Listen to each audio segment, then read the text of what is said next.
Welcome to Tuesday Tales. Sorry, a few minutes late. And I apologize. This is not going to be what I wanted it to be because apparently, the tech gods have not received a recent sacrifice, and therefore, and now it's saying that we just restarted live. So hey, again, just in case, because Facebook lives from computers are weird and demanding and whatever. But again, I'm going to say I apologize. Thank you for your patience.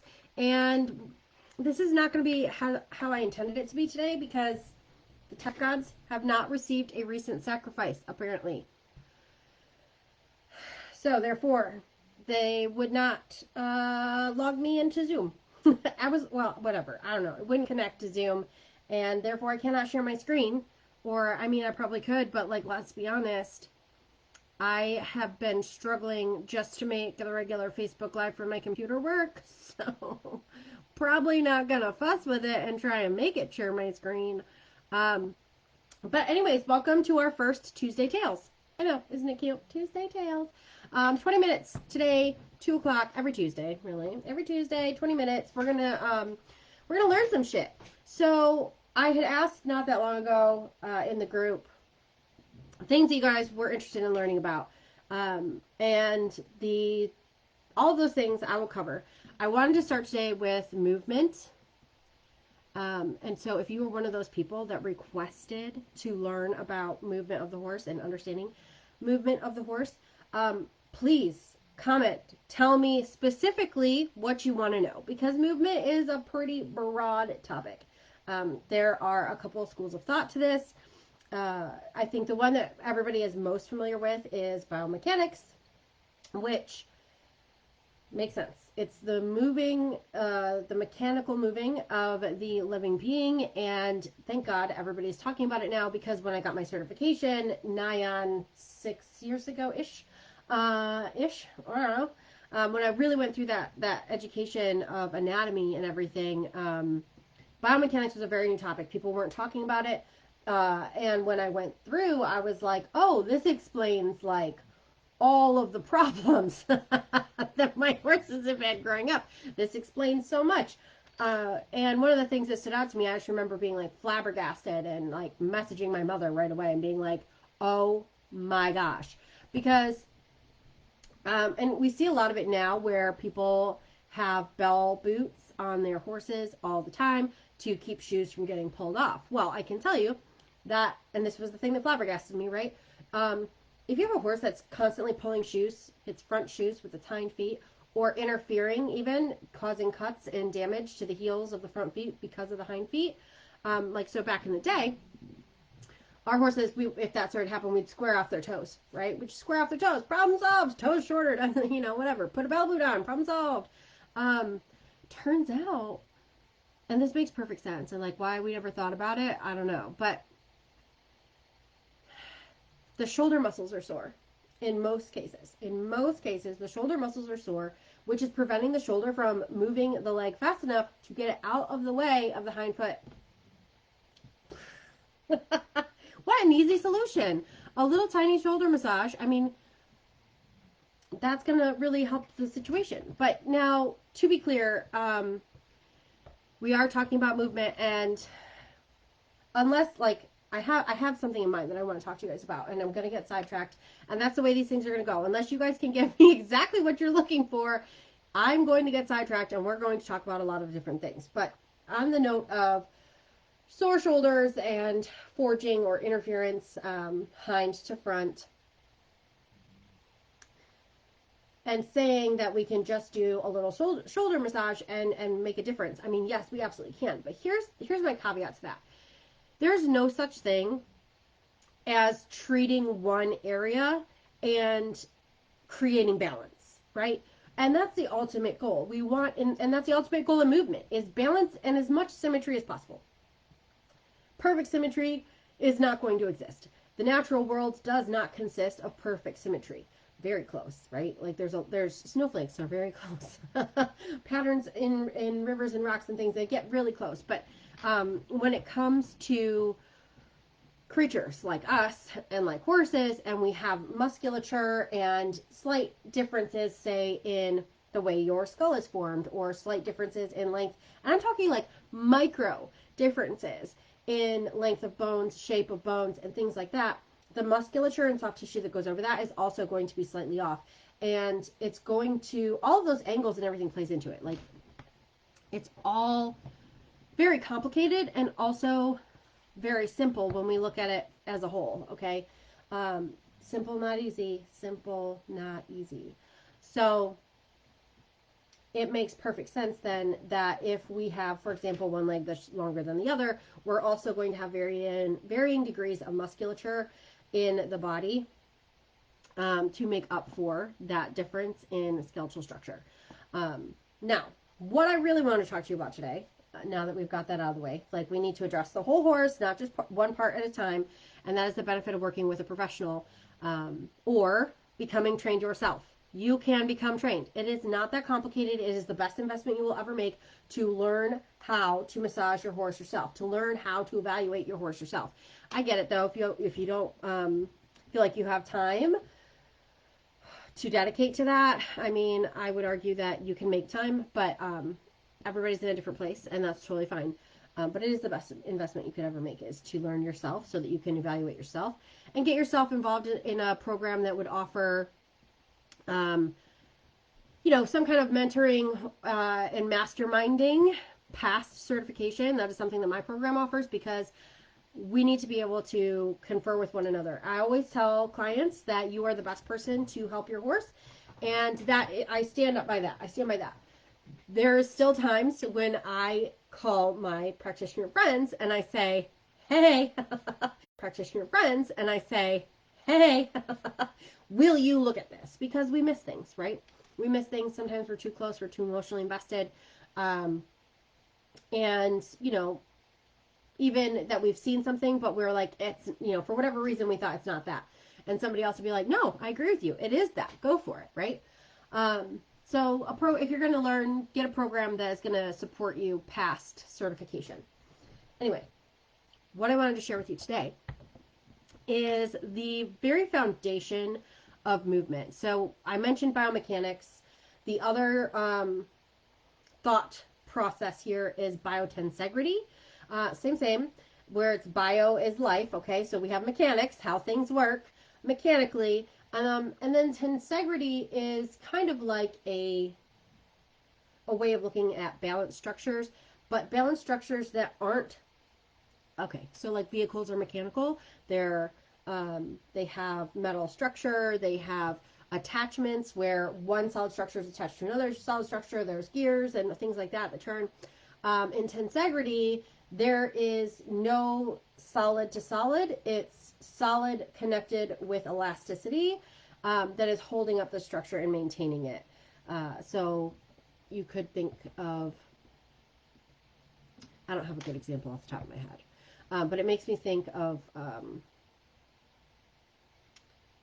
of like rubber bands and pencils, but instead of having pencil to pencil, right, you have a rubber band in between, and then there's other rubber bands on those, and it's causing a tension. So when we are talking about, this is why tensegrity makes a lot of sense with horses, and really any soft tissue creatures like us as well, because we talk a lot about, in massage, we talk a lot about having tension and how tension causes pain and compensation patterns. And that is true. However, to maintain shape and form, we need some amount of tension. There has to be tension to hold the body in place, okay? So for example, we talk about muscle groups. In the certification program, we talk about muscle groups. If you study anatomy, you've probably talked about muscle groups. How... Please.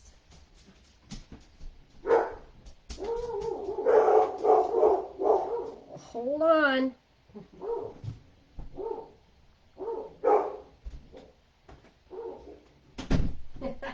It's not the perfect solution, but it should at least make the dogs barking quieter. The delivery truck's here. It's Chewy. Yay!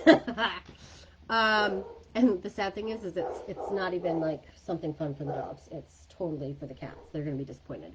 Anyway, so we talk about muscle groups, and a great example of this is your arm. Okay, so we have our bicep, and our bicep brings our forearm up to our shoulder, okay? In order for our bicep to do that, it has to allow our tricep, our body has to allow the tricep to lengthen. And to bring it back out, the tricep is now pulling down, and we're allowing lengthening through the bicep. All of that being said, in order to maintain this function so that our arm does not go any further than this, there has to be tension here in the bicep. In order for our arm to stop bending at this point, there has to be tension here in the tricep. Tension is not always bad. Tension can be necessary. It is necessary in certain situations. Think about right now. In order for me to maintain upright like this and not collapse forward or flop backwards, there has to be tension in the soft tissues along my back, right? So tension isn't always a bad thing. Tension is required for suspension. Tension is required for maintaining shape and form, okay? That being said, the base system of movement within the horse, within probably all animals, but I'm not talking about other animals because I haven't even studied human anatomy the same way that I have studied equine anatomy. So, the base of movement is the preflex system. It's something called the preflex system. I don't see it talked about a whole lot. I've done Google searches trying to find resources for my students to get a better understanding of it, and I haven't found anything good. There is, if you want to study movement more on your own and in depth, and I can do more talks about it, but you need to get a little bit more specific. What do you specifically want to know? But this book, oh Lord, there goes our pony. Biomechanical Riding, which way do I need to go? Reverse camera bob, by Dr. Nancy Nicholson. This is a really great book. It talks about rider biomechanics as well as equine biomechanics. It is awesome. Like, I can't even, like, just the detail, right? Like, different phases of movement, different gaits of movement. This does talk specifically about dressage, but there's all kinds of really cool diagrams. Again, with my reversal of the camera. Really great diagrams about what proper movement looks like. And it again, so it does say a dressage rider's atlas, whatever. Dressage is supposed to be just a way of studying proper movement of the horse, okay? Classical dressage is all about long and low and forward and proper bend through the horse and really proper engagement collection and really a balanced animal. So regardless of what your sport of choice is, in my opinion, it is my very strong opinion that all horses benefit from a foundation of dressage. All of them. Cross training is amazeballs. So if you're like, I don't ride dressage, you should. You should. And Western dressage is a thing now, so that's not an excuse. There are people out there that do it in their Western saddles, so there's no excuse of that's not how I learn and whatever. It's the same idea across the board for all disciplines. Now, back to the preflex system. Dr. Nancy Nicholson talks about it. That's why I mentioned the book. So the preflex system, this is where I was going to share my screen, and obviously I can't. The preflex system is actually tendons and ligaments, but not just in the legs. Also, this here, knuckle ligaments, is also, you can see it a little bit. Blue in the back there. Okay, it's going all the way to the tail. All right, so the preflex system is like that system of rubber bands. And so you may remember from middle school-ish science class, kinetic energy, stored energy. Ligaments and other soft tissues, fascia included. Fascia is also a big part of the preflex system. They are very good at storing energy because they are elastic to some extent. Ligaments less so than tendons, but still they're like, none of them are like a rubber band that you're going to stretch like this, right? But remember what we talked about, tension is required. And so the ligaments and tendons all have, and the fascia has elasticity to it, but it also is there to hold the shape. okay? So one of the other things that made me go, oh, wow, and it makes perfect sense when you hear it, but we just don't really think about it. The energy itself, the force that is generating movement, is actually coming from the ground. It's not generated by the muscles. The muscles aren't what's propelling the horse entirely forward. Hang with me. The force on the ground pressing up, okay? So like the foot comes down and the ground doesn't give. So this is where riding in a sand arena versus riding on an asphalt road or a very compact dirt road is going to be different, and it requires a different level of muscle, right? Think about running through sand. Think about running down a beach. Your muscles strain harder running down the beach than they do on the solid land. And so when we think about how the horse is moving, that the footing is a huge part of that, how much exertion they need. Because when they have the more solid ground to be stepping on, to be, interacting with their feet, that solid ground is going to activate more of their stored energy within their preflex system, within the ligaments, the tendons, the fascia, okay? And so what does that mean for you? What it means for you, it's going to vary because I'm not sure where you're at. So ask the questions. Let me know what more you want to delve into on this. But the basic of what this means for you is one of the ways that we determine what a problem is, what a problem a horse is experiencing. So say you've got a horse and you're like, we're dealing with some kind of lameness, but we can't pinpoint it. We're not sure exactly what's going on. The vet can't find it. It's inconsistent. One of the horses that I worked on, I'm just going to go with this example because it works every time. I was asked to do a few sessions on a racehorse who, good Lord, this pony needs to go before he falls down again. He was doing really well. He was racing really well, like undefeated, kicking ass. And then he came back from his 2-year-old year, so he gets a few months off and he comes back and he just was lackluster. But I mean, okay, he trained down fine. He starts racing again, and they're just not seeing the same horse that they saw before, and he's not performing. So I've asked to do a few massages, and I did the first one, and I'm like, oh yeah, he's super sore in this right hind. And of course, I'm asking questions. This is the nature of what I do. So anytime that you have a horse that you're not sure what's going on with, ask lots of questions.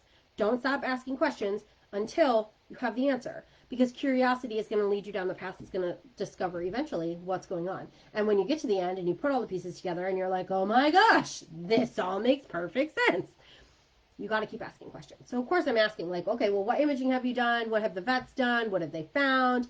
What have you tried so far? And yeah, basically they all are like, yes, it's in his right hind. He's got something going on back there, but they don't think that imaging is necessary. Because it's not consistent and they can't find the issue.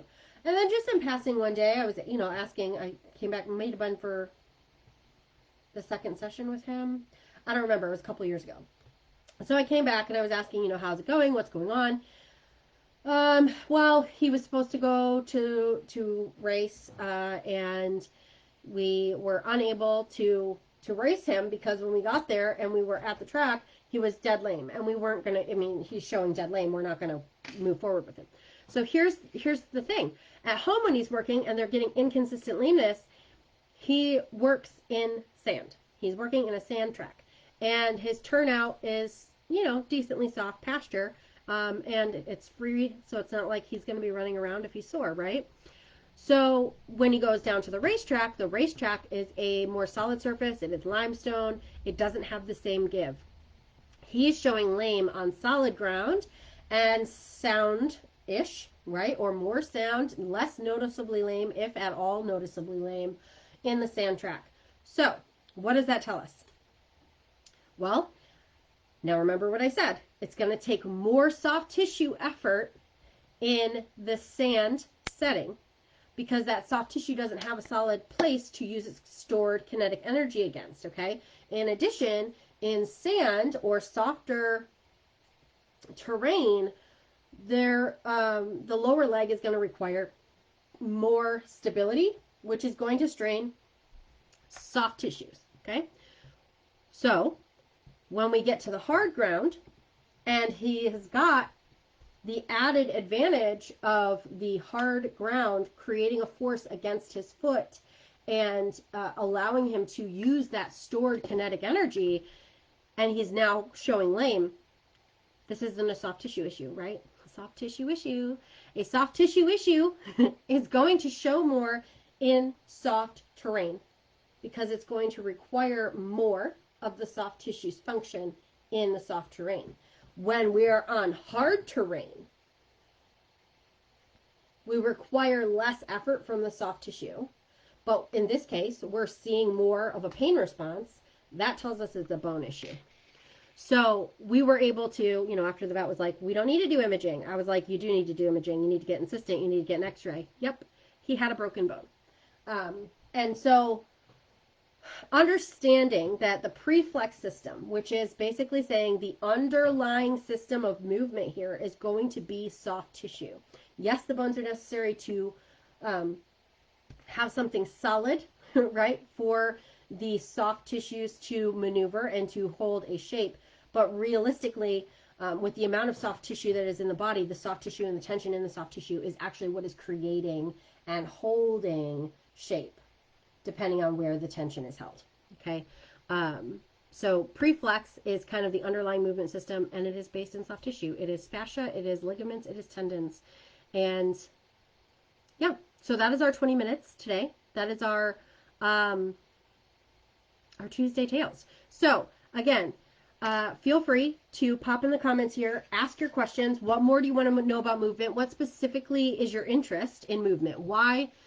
You don't have to know what questions to ask, because I completely understand. You're like, I don't know what I don't know. Okay, cool. So give me a starting point of why do you want to know about movement? What is it that you feel will be improved when you understand your horse's movement? If you can tell me that, I can move us forward. And I will bring you 20 minutes every Tuesday at 2 o'clock Eastern Daylight Time right now, Standard Time when we get there, whatever. It's Eastern Time. I'm in Michigan, USA, so this is going to be Eastern Time. But yeah, just let me know. Let me know. And if you have other topics that are outside of movement, absolutely pop them in the comments of this live. Pop them to the events. You will check out and see that we have events from now till the end of the year already stored in there, so you can plan ahead for them. But that's it. That's your Tuesday Tales. Get out there, do some cool pony shit, have a blast, and I'll talk to you next Tuesday.